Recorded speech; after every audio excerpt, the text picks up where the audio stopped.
weekends, and the week is already started. Monday blues have been kicked out already. Anyway, time for us to get into our Kickstarter conversation.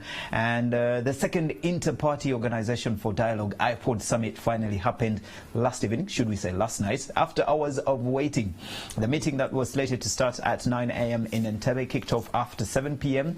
According to conveners of the meeting, the delay was caused by the absence of President Yoweri Kaguta Museveni, the NRM chairman, who was reportedly attending a cabinet meeting at State House Entebbe. Now, IPOD is a coalition of the ruling National Resistance Movement, the Democratic Party Forum for Democratic Change, and Uganda People's Congress, and the Justice Forum. Now, this meeting happened without the Opposition Forum for Democratic Change. This is FDC, and this is the focus of our discussion today, this morning, on our Kickstarter conversation. Now, what does the FDC boycott mean to national politics? Are there winners or losers in this? Now, to help us make sense of all these new developments and put them into context and perspectives ahead of the 2021 general elections, we have Dr. Kakungulu Mayombala, a political analyst right here in the country. Welcome to the show. Thank you. Now, yesterday we saw the president, do we say that he's getting late? Or He was delayed. He was delayed, apparently. But what do you make of this? Remember, initially, the IPOD Summit 2019 was supposed to happen on the 15th of May this year, but then was postponed to the 20th of May this year. Of course, the key reason was the president was not available, could not be available on the 15th. Hence, it was moved on the 20th. The public and the citizens of Uganda are wondering, by the time it was pushed to 20th and not any other date, it shows that maybe perhaps there were consultations that were, that happened. Hence, they settled on the 20th. But come the 20th, we still see delays by the president. What do you make of this? I think, of course, the delay was unfortunate because it kept the other parties waiting, and it had the impact of showing that maybe the president was not taking this dialogue very seriously. Mm-hmm. But the good thing, finally, he was able to show up, and then the talks started. Yeah. Correct. So he finally did show up, though there's a party that didn't show up in FDC. Yeah. And FDC have been going up and about it, in and out. They will attend, they won't attend. And the last IPOD meeting, they didn't attend. They have their, I won't call them excuses, but they have their reasons on why they are not attending. Mm-hmm. And the second one, they didn't attend as well. This is the biggest political party that is not ruling, of course, from the opposition. Mm-hmm. But what does their absence say? Is because when you have DP, you have JMA, you have all the other parties in attendance, and the biggest opposition party is not in attendance. What does that make of IPOD as a meeting? The withdrawal of the FDC from this dialogue, of course, it has a big impact because they are the biggest opposition party. So when they don't participate, it means that the other political parties are not, apart from the NRM, the opposition is not really well represented. However, we are going into general elections a few months from now, so each party is trying to position itself in such a way that it can get some sort of support or more support from the voters. And the main reason which is being given by FDC is that they are not allowed to consult their supporters. Mm-hmm. Because of the Public Order Management Act and the way the police is trying to enforce it. So they are saying that they actually have no ideas to bring to this dialogue because they are not allowed to consult. So they are saying they cannot bring boardroom ideas into this dialogue, but they're using it as a bait to see if the police or the government can give them some breathing space such that they can access the voters. But won't the absence of FDC then water down the relevance of the summit, therefore? Yeah, certainly it will. But of course, the other political parties are also, because this dialogue is based on political parties which have a representation in parliament, and the NRM, which has the biggest, is present, and then the other political parties, of course, FDC is the one with the biggest number in the opposition in parliament. But even when they are not there, the dialogue can go on. But of course, what is going to happen at the end of the day is the voters or Ugandans will be looking at what is the outcome of this discussion. Is if it turns out that the ideas which are being presented by the opposition parties are not taken on by the ruling party, then FDC will have will appear as the winner, because they will say, you see, for us we didn't come and nothing good has come out of these discussions. Right. You're talking of FDC looking at themselves as winners at the end of the day.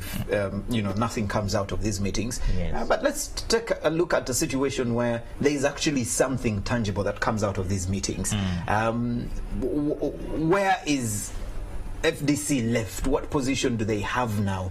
Are they going to lose trust from their followers? Are they going to lose because this is meant to get all the parties to at least agree on a way forward, whether it is moving the president from power and into another party into power, or we are gearing up to the 2021 elections, on a way forward on how to go into these elections. If there is something tangible from this dialogue and FDC are absent, what does that mean?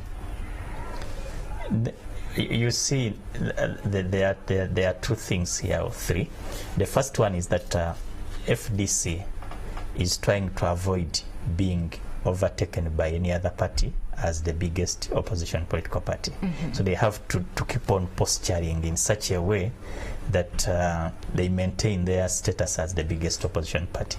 The other is that they are looking at, when you look at the points to be discussed at this dialogue, none of them is a key point for the FDC, because the FDC, their main issue is political transition. That's what they want to talk about, and it's not among the key issues to be discussed here. So in other words, whether they are there or not, in their view, they have almost nothing to lose, because this dialogue is not going to come up with anything serious on political transition. All they are discussing is economic success, security, and such other matters. Then lastly is that if anything positive comes up, for example, if the parties are allowed to access the voters and to dialogue and to move around, then the FDC will be the winner, because in that case they will be able also to benefit. They will not be left out. So that's what they are trying to do. But their main aim is to try and remain relevant and to see if they can maybe upset the system and see how they can benefit out of it politically. Doctor, is it just a flexing of muscle to prove relevance, or there's something in there? Because I remember we did host some time back Miss Salam Musumba, of course, the VP, Eastern Region of FDC, and she said that FDC is not an opposition party. So what does that make them then, especially in light of what we've been seeing over the days with regards to the IPOD Summit? In 2018, they also boycotted the first summit. Of course, they were saying that number one, the first meeting was set to happen in State House in Entebbe, and they were not having that, because then it will mean that there's some inclination to one party.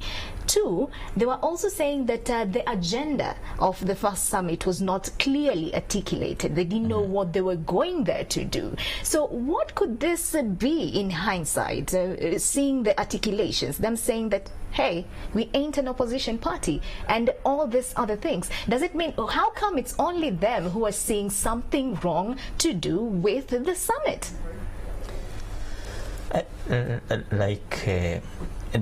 The situation is the FDC is the biggest political party.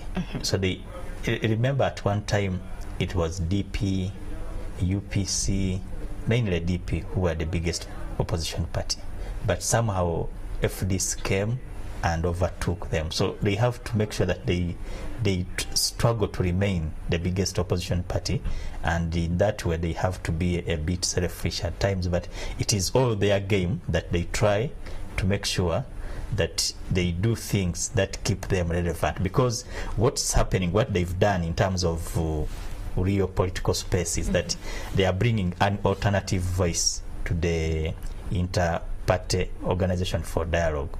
So what these ones are discussing in the dialogue, there is now going to be an alternative voice. So it's what they are discussing here, there will be an alternative voice also to discuss it in the Forum for Democratic Party, which they could not do if they were in the dialogue. So that's what they are trying to do, and thereby creating relevance for the views which they want to articulate. So what you're saying is that beyond any reasonable doubt, they still are an opposition party? Yes, they are still. But you know, being an opposition party can be just very easy, but what they are trying to do now is to be more of a pressure group, some group which is creating a lot of pressure and warming up as if to take over from the NRM. That's what they are trying to do, because if you enter into so much dialogue, you can end up being overshadowed by the main parties. So that's what they are trying to do, because they know in the IPOD it's going to be the NRM to have a more dominant voice. So they are trying to create an alternative voice.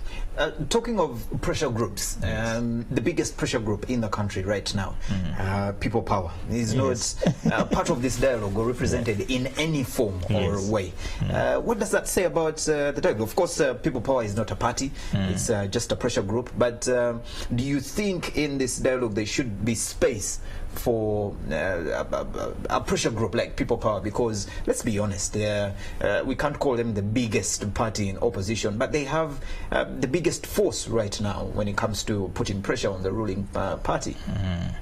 No, I think the way the dialogue was structured was in what they call a multi-party dispensation, because in a multi-party dispensation there can be as many political parties as possible, but in terms of these dialogues, only those parties which are represented in parliament are invited to participate. So that's why the People Power, of course, is not yet a registered political party, and they don't have an MP who is on that ticket. So that's why they are not invited. But of course, in the next, if it was to be inclusive discussion, I think they are now a force to reckon with, and they should have been invited. They should have been invited. Yes. You know, speaking of that, now, of course, one of the key, agendas or missions of the IPOD Summit is to strengthen multi-party governance in Uganda. Yes. There you go. But one would say that, okay, fine, in the event that FDC now embraces the IPOD Summit and comes back to the table, what then will this mean for the pressure group, People Power? Are we going to see a turn of events whereby all these political parties that have representation in parliament actually somewhat, change their hearts towards this mighty, quote-unquote, pressure group that is fast gaining influence in the country? What will this mean for People Power? Yeah, People Power can, in the situation as it is now, it has already tried to form some sort of alliance with opposition parties such as the Democratic Party and the FDC. So they can have their ideas tabled there. You saw they were behind the president of Jema, who is representing his party. So they can have their ideas brought on table and discussed. And also maybe it can give us a platform to discuss what is the position of independents and what is the position of pressure groups which are not political parties when they are key players. How do we treat them, at least maybe in the second IPOD? How can we treat such stakeholders, because we know they have support and then they are real on the ground. You have monitored the political space over the years, of course, as it changes and metamorphosizes. What are the chances of Bobby Wine, now that he has said, by the way, come 2021, I'm going to go head-to-head with the incumbent? What does that mean for him in terms of his chances of, clinching, victory come 2021, given that he is now not represented? He doesn't have a voice in the IPOD Summit, one. Of course, and the main theme is to strengthen the multi-party governance of Uganda. Two, we always gravitate towards an identity, a party, FDC now has a great following still for them that are old school and still believe that only a party can bring change to us. So does it mean that then maybe Bobi Wine should start rethinking his strategy towards maybe registering a political party? What are his chances come 2021 if he still pursues his mission with still being an independent? Yeah, he can stand as an independent, or he can join any other political party, or he still has time to form his political party.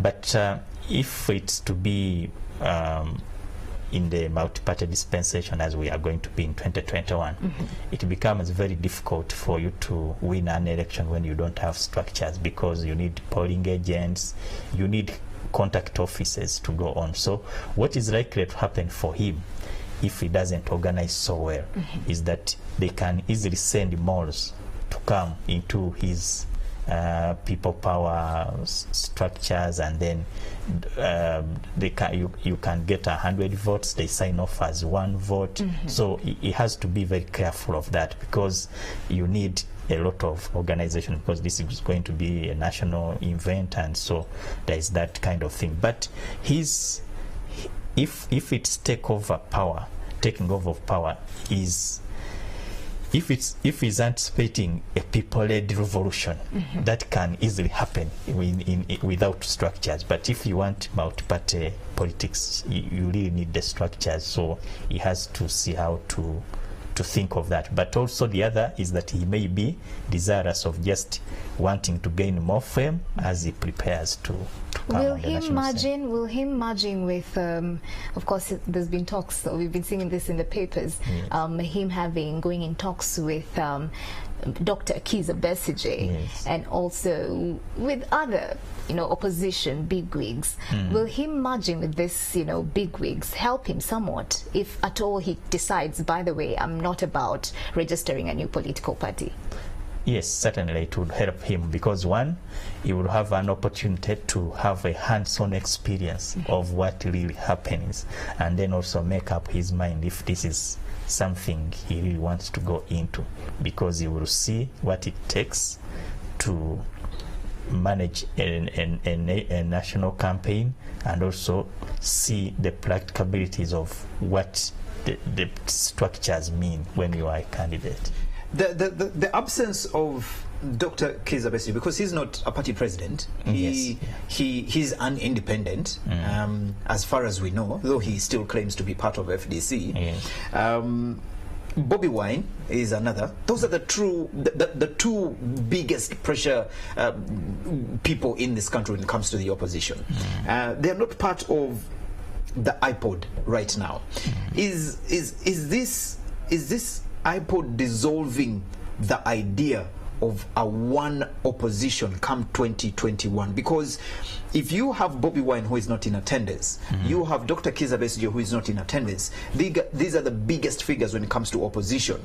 And not in any way underlooking DP and FDC and JEM and all the other parties. But let's be honest, we look at these two people, then we get to them after.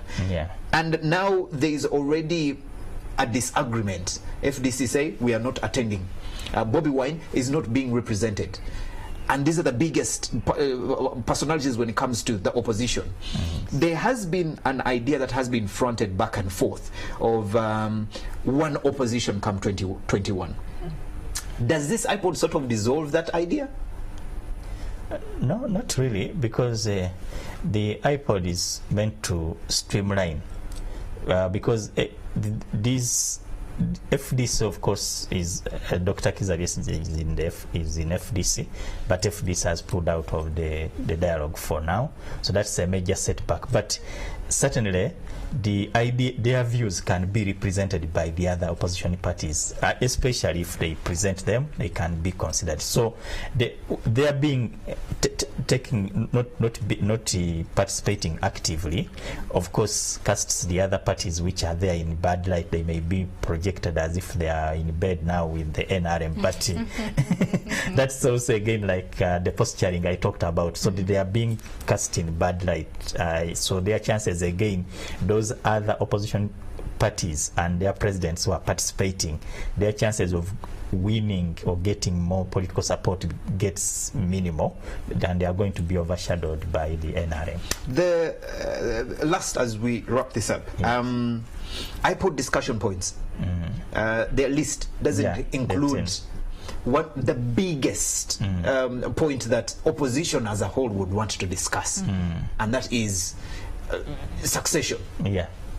So is this IPOD meeting really that much of a big deal if you're not discussing the biggest point that you want as opposition? Should opposition even be part of this meeting? Because as opposition, their biggest deal here, the biggest concentration and interest in any in politics is taking over power, and your biggest interest is not even on the table to be discussed. Yeah, of course,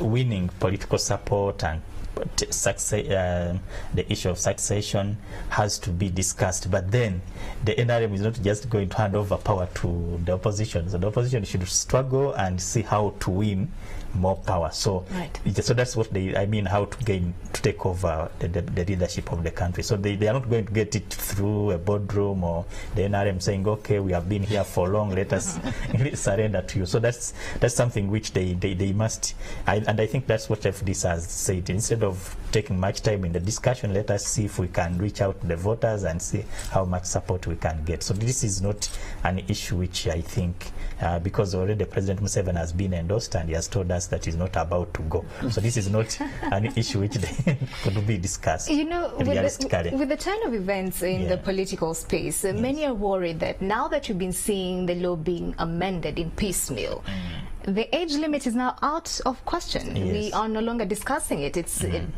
done. It's done and dusted, really. Are we going to see another bill or proposal to say that we can no longer have independents vie for presidency? We can no longer have non-parties, pressure groups vie for presidency. Do you forecast that as a political analyst? No, I don't think there is any problem with independents. World over, they are allowed to stand, and the only challenge now which is going to be there is in the parties, because if they say you have been in a member and then you lose in the primaries, you want to go as independent, you are not allowed, then what if you decide to just quit the party? Then so what happens? So what you're saying is that we're not going to see a proposal saying that an independent cannot stand for presidency? No. All right. Because people are worried, especially now that we saw the proposal saying that any political, especially presidential aspirant, has to go through some testing of some sort before, being included in the ballot paper for, just to say that, for example, if it's David Rukasi, you are free of drugs, you can say that you've not been, a drug addict, so to speak, or someone who uses drugs in one way or the other. Yes, so there was a suggestion that now we should be voting for parties instead of individuals, and then the party can pick out who represents them. So when we go into an election, we're not voting for Museveni or Besigye, we are voting for NRM or FDC, and then it's within the party they decide to pick out their representative to be a president. That one can, I think they have in other places like South Africa and other places, but I think here we still have the hangover of individual merit, and which the NRM itself brought and kept around for some time. So it is very difficult to distinguish the party from the individual from the party, and vice versa. So it's not something which you can introduce abruptly. And even then, the voters need to know, because you have seen that you can field candidates, the party can field candidates, and they decide to give one and they leave the other. Like they can vote for the presidential candidate, they leave the MP. Yes. Which brings me to my last question, just a brief one. Many times we have seen, I think the last election, where FDC decided that Besigye was not going to represent them. He ended up coming as an independent. Right now we have the biggest pressure group ahead, Bobby Wine, not belonging to a single party. Of what use is parties anymore, because now the big wigs when it comes to opposition are individuals and they don't belong to parties. Certainly the most important thing is the message. because if you don't have a message which is appealing to voters, whether you bring it through a party or the individual, you don't get, because here since independence, the parties don't have that the ideology. Even if you met an NRM supporter or a DP and you ask them, what does NRM stand for? They don't know. They will just say, I like the party because it has brought stability. So the ideology is lacking. It's not like in the US where you know what the Republicans stand for and what Democrats stand for. You know, it's interesting that you're saying that actually we do have people who don't know what NRM stands for. That's very true. People now are following individuals, but they're hiding in parties. As soon as you tell them, who you voting for Museveni, what is NRM? For us, we are for Museveni, that's it. Yellow. We are yellow. Okay. Thank you very much. Mr. Dr. Kakungulu Mayambala, political analyst, helping us understand more of FDC's absence in IPOD and what the IPOD meeting means for, of course, the political space as we gear up to the elections come 2021. We see a lot of your responses coming through on social media. Thank you very much. Keep those coming. The hashtag is morning at NTV. We'll get into some of that feedback a little bit later on. Doctor, good morning and thank you for sparing time to be with us this morning. Thank you very much for hosting me. Thank you. Yep.